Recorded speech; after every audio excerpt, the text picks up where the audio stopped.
Bonjour à tous, voici le cours sur les fonctions affines. Alors, une fonction affine est une fonction un tout petit peu différente d'une fonction linéaire, dans le sens où elle n'est pas juste multiplicative, mais vous voyez, il y a un plus ou moins quelque chose qui se rajoute. Donc, lorsque je m'arrête à la première partie x flèche à x, j'ai une fonction linéaire, c'est-à-dire celle-ci est linéaire.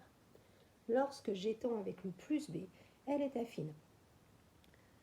On a donc comme fonction affine par exemple moins 3x plus 7, elle est bien affine. On a le coefficient a qui vaut moins 3 et le coefficient b qui vaut plus 7. Et dans la seconde, 1 demi de x moins 5, elle est aussi affine. 1 demi c'est le a et moins 5 c'est le b. On aurait donc pu faire le cours en sens inverse, traiter les fonctions affines et dire que la fonction linéaire c'est une fonction affine particulière, c'est-à-dire le plus b, il vaut 0. Alors qu'est-ce qui va changer pour ces fonctions ? Déjà, elles ne vont plus représenter de la proportionnalité, tout simplement parce que comme vous avez un plus b, vous voyez que j'ai surligné dans cette partie-là, eh bien votre droite, elle va passer non pas par 0, mais au-dessus par plus b. C'est-à-dire, celle-ci, elle est linéaire, vous voyez bien, et celle-ci, elle est affine. Elle est décalée ici de ce qu'on appelle l'ordonnée à l'origine. Donc le coefficient a reste la pente ou le coefficient directeur. Par contre, le plus b que je rajoute ici, c'est l'ordonnée à l'origine. Vous avez donc un vocabulaire extrêmement important qui est celui-ci. Le nombre a, c'est le coefficient directeur de la droite, exactement comme les fonctions linéaires. C'est là où je vais compter les carreaux. Je vous ai dit que je mettais un dénominateur égal à 1 et que lorsque je me déplace d'un carreau sur la droite, je vais monter ou descendre pour faire la pente. Et le B, c'est l'ordonnée à l'origine, c'est-à-dire c'est l'endroit où la droite va couper l'axe vertical. D'accord ?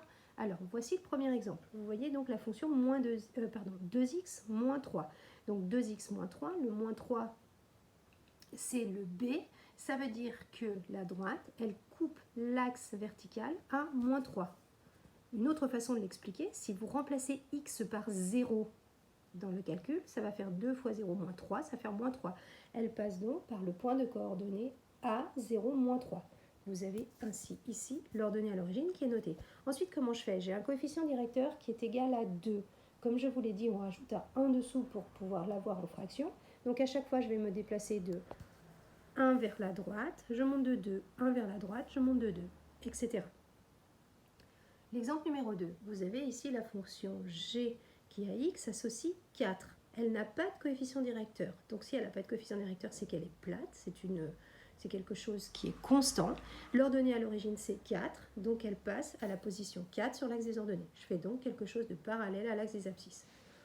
Voyons voir celle-ci maintenant. Moins 3x plus 2. Alors si je détaille, moins 3, comme c'est devant le x, c'est le coefficient directeur. Je mets un 1 dessous.